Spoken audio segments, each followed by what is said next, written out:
I'm Chaplain Scott of the Oregon National Guard. This is the Hope in the Trenches podcast. Where going forward, I'll sit down for conversations with people who offer interesting and informative perspectives on finding strength for life and work in the trenches, and even improving our spiritual posture. Whether you feel like you're under heavy bombardment or ready to go over the top toward a new objective, it's good to be with you. Our guest today is John Ondrasik, the platinum-selling, Grammy-nominated singer and songwriter, known more popularly by his performance name Five for Fighting.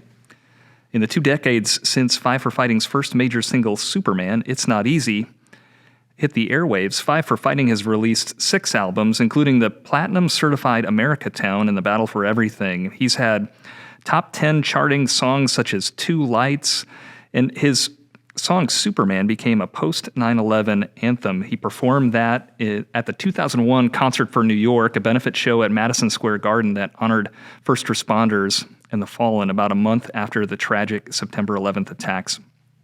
Ondrasik has penned other major songs, including 100 Years, The Riddle, Chances, World, and Easy Tonight, which have earned tens of millions of streams and placed him as a top 10 adult contemporary artist for the 2000s.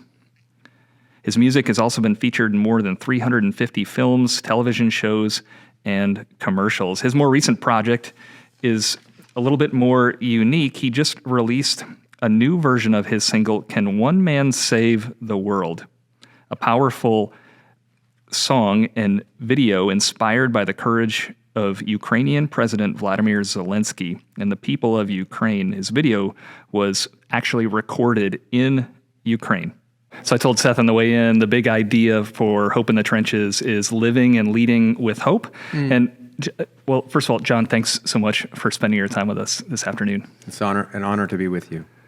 Well, you've done a lot of USO tours, and a lot of your songs have themes of promise and faith and hope, support for the military, love for America, and a connection to something larger, something greater. Where does that come from for you? How long you got? Well, I think, certainly it starts with my parents. My parents certainly appreciate our freedoms, our liberty. They kind of grew up in a time where liberty wasn't guaranteed. They have scattered memories from their parents of World War II, certainly Vietnam, and conflicts that many of us in this generation have not really experienced. Right. So I think you always have to start with your parents. But I have no military in my family. It's not like I have, uncles or cousins who are military, but my involvement with our troops really started after my song Superman came out. Yeah. And I started getting emails from overseas during the first Iraq War about how music played a part in our soldiers' well-being. Absolutely. And I was kind of intrigued and interested in how so many people would use the same song in different ways, right? So you'd have this song, some would use it to escape, some would use it to pump up for a mission, some would use it to calm down for a mission, some would use it to think of home. So everybody kind of found the way they needed it from a song, the exact same song. And it was an education to me how, we write the songs, we have an idea what we mean, we put them out there, but people take them and apply them to their lives in a way that provides them what they need. So I saw very quickly how music was important to our troops. And look, I can't drive a tank like you guys, I can't, fly a plane, but I think that initial kind of experience kind of formed my next 30 years of advocacy and performing for our troops. Certainly I appreciate the freedoms. I'm a songwriter. It's about free expression. I understand that, all those things. But when Superman first came out and I saw that, then USO tours, all the way to this brand new song about Ukraine, which even though it's about Ukraine, it's as much about our troops as it is about them. Well, there's so many themes from that song too that resonate. With me personally, having listened to the song and watching the video that you recently filmed, tell us a little bit about that experience, because you went You explained that you originally were going to film that in Poland, I think, Yeah. but you ended up filming a video in Ukraine amidst the rubble with the Ukrainian Orchestra. Yeah, it actually started, ironically, the whole trip to Ukraine with Afghanistan, with the withdrawal.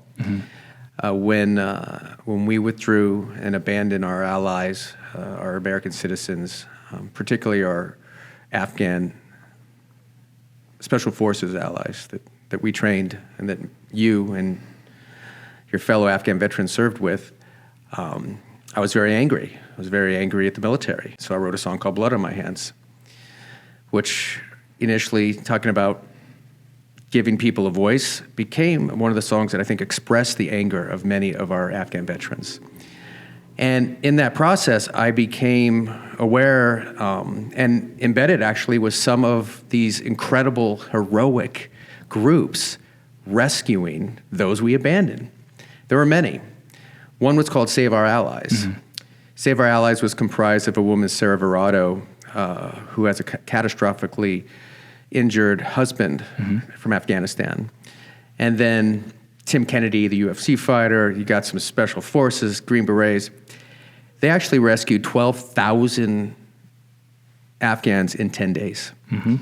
They have one guy, Sea Spray. We call him Sea Spray because we're not allowed to use his real name. And this guy has inspired me. He's a former Green Beret, special forces guy, but not active. He bought a plane ticket, went down there by himself, hooked up with Save Our Allies.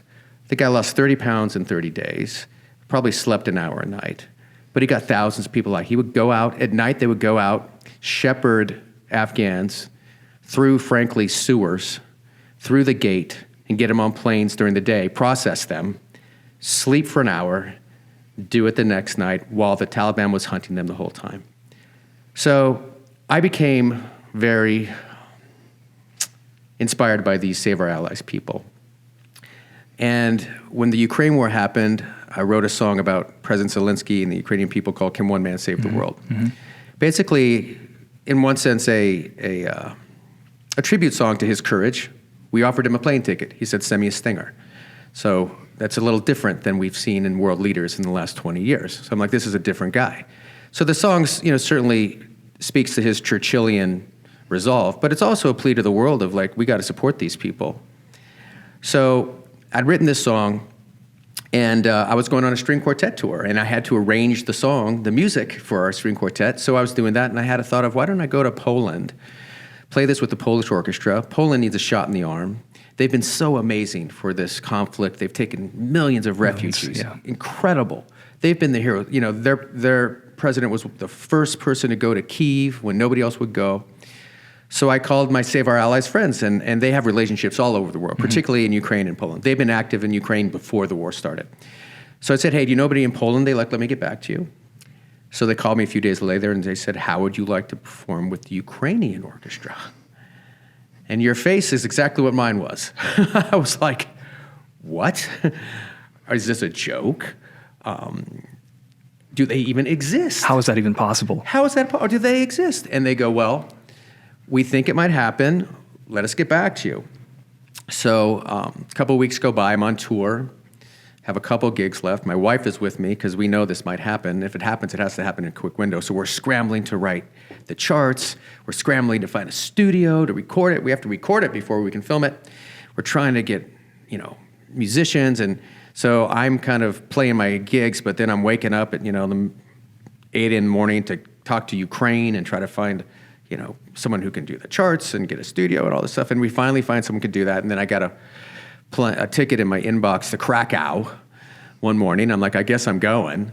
And did another gig, kissed my wife, got on a plane to Krakow. And literally when we landed in Krakow, that was the time they were supposed to be recording the session. So surreal. I'm driving from Krakow to the border of Ukraine with bad Wi-Fi, trying to listen into this session of them recording the Ukrainian Orchestra to my song, because we need that to film it. Luckily, my colleague Katie was on the call, and they got that done. And we had a crazy excursion to Kyiv. Took 36 hours. We had to walk across the border. We're jumping on trains with congressmen, just trying to get there. And long story short, we end up in Kyiv, preparing to shoot this video, expecting it would be in a subway or something like that because of air raids. Yeah.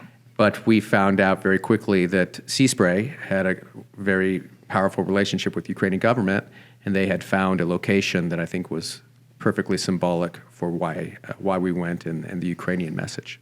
Epically symbolic. Yeah. I gotta watch that video. It's very powerful. I was wondering as I watched that, what did that experience recording in that setting do for the people that you met in Ukraine? There was a moment that I think crystallized it all. We were filming in front of the Maria, the cargo plane that Putin destroyed at the outset of the war, the kind of symbol of Ukrainian independence. So we were filming kind of in the rubble of the airport, in the orchestra, and I noticed out of the corner of my eye, I saw an entourage coming with military garb, similar to what you're wearing. Turns out it was the general who had approved us filming in this location at the airport. And we exchanged pleasantries, and he wanted me to know that President Zelensky had personally approved it, thanked us for coming. And then he said, "Play me the song." And you could see the orchestra kind of stiffen up. And as soon as we kind of started to play, they played with a renewed vigor and passion, and they took flight. And they were playing with such pride and kind of spine. And kind of halfway through the song, the general took out his phone and started filming them. And that's when I kind of lost it. By then, virtually everybody was crying. It's very emotional. All his entourage, these big Rambo-looking dudes, were taking out their phones, putting their sunglasses on because they were tearing up. And we finished the song, and there was a silence that, probably was 2 seconds, but it seemed like, 2 weeks. But we understood right then why we were there, this kind of common humanity to stand together with these Ukrainians in this hollowed ground, showing that here's an American, here's the Ukrainians, we got your back, we're going to stand with you in this thing. And it was very powerful. And you realize these people are fighting for their survival. Mm-hmm. And that's what really hit us. In that moment, I think we understood why we were there. Well, hope is a very powerful thing. Yes, it is. Well, it's that belief that there's a brighter tomorrow. Yes. That as dark as it gets today, it's not always going to be like that. I think that's implicit in what we do in the military, that it's hope is foundational to this whole endeavor, that we can make a better peace, that we can affect things, that we can take action, and we can actually do something to bring about peace and stability and opportunities for people to thrive. I mean, music can inspire that in people too. Yeah. So how do you think, well, you've talked about already just the beauty amidst the rubble, things like that. It's inspiring. So one of the books that keeps coming up throughout this project, Hope in the Trenches, is Viktor Frankl's book, Man's Search for Meaning. Have you read that book? I've not, but I've heard about it, yeah. I heard about it for 25 years before I actually picked it up and read it, and now I read it like every year, and I've given away dozens of copies of that book. But he tells a story. He was an Austrian psychologist who was imprisoned in the concentration camps, lost his family, but he tried to look at his experiences from the lens of, as a psychologist, how do people find meaning in their lives when they're in these horrible situations, horrible circumstances. And he realized that you've got to have something to hold on to, something to pull you through. And he tells a story about working in the dawn, digging a trench in the mud, and just kind of lost in thought, contemplating his life, where he's at, and he sees a light come on in a farmhouse off in the distance. And of course he evoked, he's Jewish, but he evoked from John, the light shines in the darkness, right? And then he talks about he saw a bird land on the dirt pile in front of him. And he said that was enough to keep him occupied for hours, to just inspire him. Those moments of beauty in the midst of the mud and the difficulty. You've talked about this before too, because you've had some incredibly successful songs, and trying to capture that again. How do you? Well, as you were talking earlier, I was reminded of that phrase, like, right? Art interprets life, or imitates life, right? But the other thing is our lives interpret art. So how are you trying to balance that or achieve that as an artist? Well, things have changed. Certainly as a young songwriter, artist, you're just trying to make a living and survive. My goal with every record was to make another one, and you try to craft songs that can be popular, and even though I try to have kind of meaning in my songs, a lot of the songs are post-it notes to me, 100 years, appreciate the moment, Superman, or kind of common humanity, that we can't be rocks for everybody all the time. What kind of world do you want? That song was kind of the first one where I think my brain might have clicked a little differently. What kind of world do you want is about the difference between standing up and complaining about the world versus taking action to change it. Yeah. A lot of people, especially celebrities, love to get on a soapbox and tell us how bad we are, or things we're doing wrong, or preach to us. But very few of them do. And I also found a mentor, a guy named Augie Nieto. I was hired to play a benefit for this guy years ago, and Augie was the founder of Life Fitness and kind of an icon in the 80s and 90s in the fitness industry. He ran 25 marathons, on the face of all these fitness magazines. And he got ALS. And of course, with ALS, you usually have a 2 or 3 year lifespan. You lose all the ability to use your muscles. It's tragic. But I kind of became a soldier in his army, and Augie kind of kept surviving and doing things and running businesses and boards with his toe on a computer. And he wrote a book called Success to Significance. He had a lot of success in his life. But his thought of, I'm going to cure this orphan disease with all my skills, was the most significant thing he's done. And he has done incredible work. They have a new drug that I think is going to be very promising. So I watched him do that. And in the last couple of years, I thought about, I don't just want to write, 100 Years Part 3. I'm working for the family business. I'm doing keynotes. I'm performing, but I really didn't have a purpose with my songwriting. I'm not going to make another record. I'll never have the success I had 20 years ago. It just doesn't happen. You age out and, but I still had a platform. And so when the Afghanistan song reacted, and I saw that it was really a voice for a community that needed it, community I love, our veterans, I'm like, okay, there's a reason to do this still. And then when Ukraine broke out, again, I felt nobody's writing this song. Someone needs to write this song. Someone should have written Blood on My Hands. There should have been a concert for Afghanistan. There still should be. So it kind of inspired me to get back and do it. And also, when you work and you meet people like the Save Our Allies people, when you meet heroes doing true heroic work, the American ideals, it inspires you to be a better version of yourself.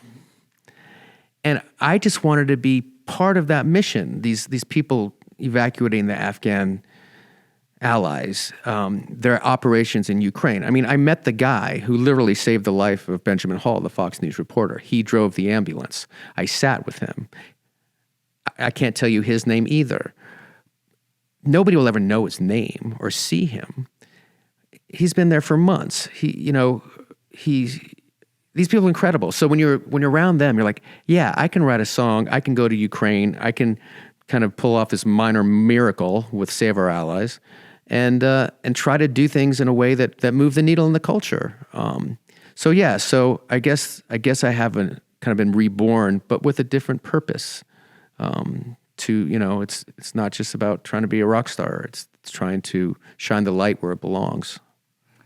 There's another quote Frankl has in that book, too, that a person doesn't so much create their meaning for their lives as discover it. Yeah. But, sometimes it discovers you, right? That's that line from the Hebrew scriptures, for such a time as this. Yeah. And so it's all, our lives are prologue up to these moments. No, I agree. Again, I had no intention or took any joy in writing Blood on My Hands. And similar with this song, with Ukraine, I don't want to go to Taiwan and write a song. I think that's the next domino that may fall. But there's a history of artists writing songs in critical times, in crisis times, in times of change. Certainly the songs of the 60s, the protest songs, Live Aid, of course, Sun City about apartheid. So there's a history of songwriters kind of writing about what they see in the world. And I think that musical kind of encyclopedia gives us an insight into the times, different than any other medium, different than reading a story or even seeing a documentary. You listen to the songs of the time. And the fact that there weren't more songs about Afghanistan and frankly Ukraine also says something about the times.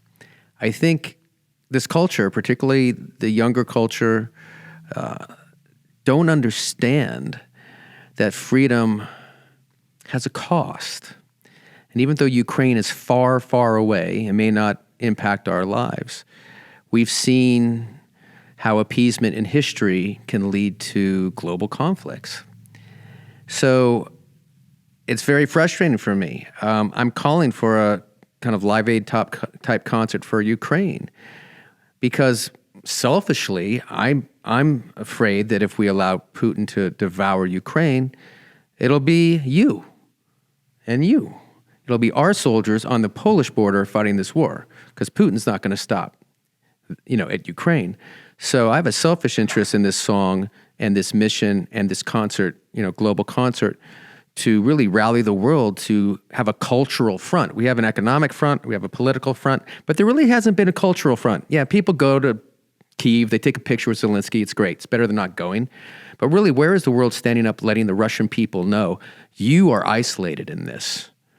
You're not the heroes here, you're pariahs, and you have a choice. You can topple your tyrant and rejoin the free world, or you can go down with them. Culture can sometimes be more powerful than military, political, economic. Russia not being in the World Cup, that matters. And if we have this global concert, I think, again, it can show them that, they are pariahs in this, but the artists have to stand up. And certainly one man can't save the world and one man can't do a concert by himself. Well, leadership matters. And that's true. Leaders can inspire. And of course, I'm the chaplain. I pray that the military instrument of power is the last tool that we pull out of the toolkit. Yeah. Well, John, thanks. I know you're running short on time, but one of the big ideas for the podcast too is resiliency. And you travel and tour a lot, and especially you've been going hard recently. Yeah. What do you do personally to stay resilient and healthy? Not just physically, right? But it's the mental side that's the hardest. Yeah, I mean, it's tough, when you're doing a lot of press and you have a lot of obligations and then you're performing and I try to, when we were in Ukraine, nobody really slept much. We were a little scared, which is strange. But I always kept thinking, we get to leave, okay? Mm-hmm. These folks don't, or they choose not to. So whenever I kind of feel overwhelmed or whatever, I think about how lucky I am. Superman, the hook is it's not easy to be me. I've realized in the last 25 years, it's pretty darn easy to be me. Because when you meet people like Augie Nieto, when you see people like Sea Spray and the Save Our Allies people, when you see the Ukrainians fighting for their survival, it allows you to kind of understand perspective. And I try to use that to say, whatever I'm doing today, it's a very small thing on the scale of things. Just keep, breathe, keep yourself healthy. And it's pragmatic stuff too, no alcohol on the road, don't talk much, try to sleep, yoga, turn off your phone, get away from the media, go for long walks. I was just in Grand Rapids and I had my daughter sing a song with me in a symphony show. Mm-hmm. And being with your family, certainly your faith, all these tools, being with other people, your friends, we've become so kind of hermits through this pandemic. One thing I'm so excited about playing a show here in the next hour is we're finally together, being together with other humans, just like in your church, right? It's like we need to be together to share experiences, good, bad, ugly. So I keep trying to force myself into those situations, even though I'm kind of exhausted. But it's a battle, and it's a matter of will, like anything else. Well, John, again, thanks so much, and God bless you and your family in your work. And thanks so much for sharing your time with us. Thank you for your service, and thanks for everything you do. I love your message and your mission, and I'll try to take some of it to heart. Well, it's worth it. America's worth it. Yes, we are. hey, we're the light of the world. Don't let anybody tell you anything different. Thanks, John. This podcast is produced by the Oregon National Guard Public Affairs Office. My prayer for you is that wherever you find yourself, that you might find hope for today and strength for the ambiguity and chaos of life. Blessings on the rest of your day.